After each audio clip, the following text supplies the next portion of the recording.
ഒരു ബിസിനസ്സുകാരൻ്റെ most dangerous, one of the most dangerous എന്ന് പറയാം. അതെന്താണെന്ന് വെച്ചാൽ, ഓസ്ട്രിച്ച് പക്ഷികളെ പറ്റി കേട്ടിട്ടുണ്ടാവുമല്ലോ. പറക്കാൻ കഴിയാത്ത പക്ഷിവർഗത്തിൽപ്പെട്ട ഒരു ജീവിയാണ് ഓസ്ട്രിച്ച്. അത് ചെയ്യുക എന്താണെന്ന് വെച്ചാൽ, വലിയ ശരീരം, നല്ല മസ്കുലർ ബോഡിയൊക്കെയാണ്, പക്ഷെ ചെറിയ തലയാണ്, ചെറിയ നീളത്തിലുള്ള കഴുത്ത്, ചെറിയ തലയൊക്കെയാണ്. അത് ചെയ്യുക എന്താണെന്ന് വെച്ചാൽ, ഒരു കുഴി കുത്തിയിട്ട് അതിൽ തലയിട്ട് വെക്കും.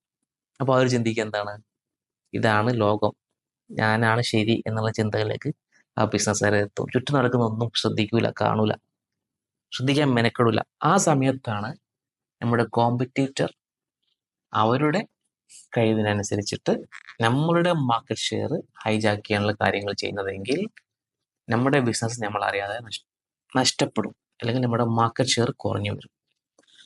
അപ്പോൾ എന്താണ് ട്രെൻഡ് എന്നറിയണം, നമ്മുടെ കോമ്പറ്റീറ്റർ എന്താണ് ചെയ്യുന്നതെന്ന് അറിയണം, ഈ സംഗതികളൊക്കെ വേണം. ഇതെല്ലാം വന്നാൽ മാത്രമേ എന്ത് ചെയ്യാൻ പറ്റുള്ളൂ, ഒരു ബിസിനസ്സുകാരന് അവൻ്റെ ബിസിനസ് സ്കെയിൽ ചെയ്യാൻ പറ്റുള്ളൂ. കോമ്പറ്റീറ്റർക്ക് അനുസരിച്ചിട്ട് ആ മാർക്കറ്റിന് എന്താണോ ആവശ്യം എന്നുള്ളത് നോക്കിയിട്ട് അത് സപ്ലൈ ചെയ്യാൻ പറ്റുള്ളൂ. അത് പ്രൊഡക്റ്റ് ആവട്ടെ, സർവീസ് ആവട്ടെ, എന്ത് കാര്യമാവട്ടെ. സോ ഇത് ശ്രദ്ധിക്കുക. നിങ്ങൾ ഓസ്ട്രിച്ച് മൈൻഡ് സെറ്റ് ഉള്ള ഒരാളാണെങ്കിൽ പെട്ടെന്ന് തന്നെ മാറ്റിക്കോളൂ.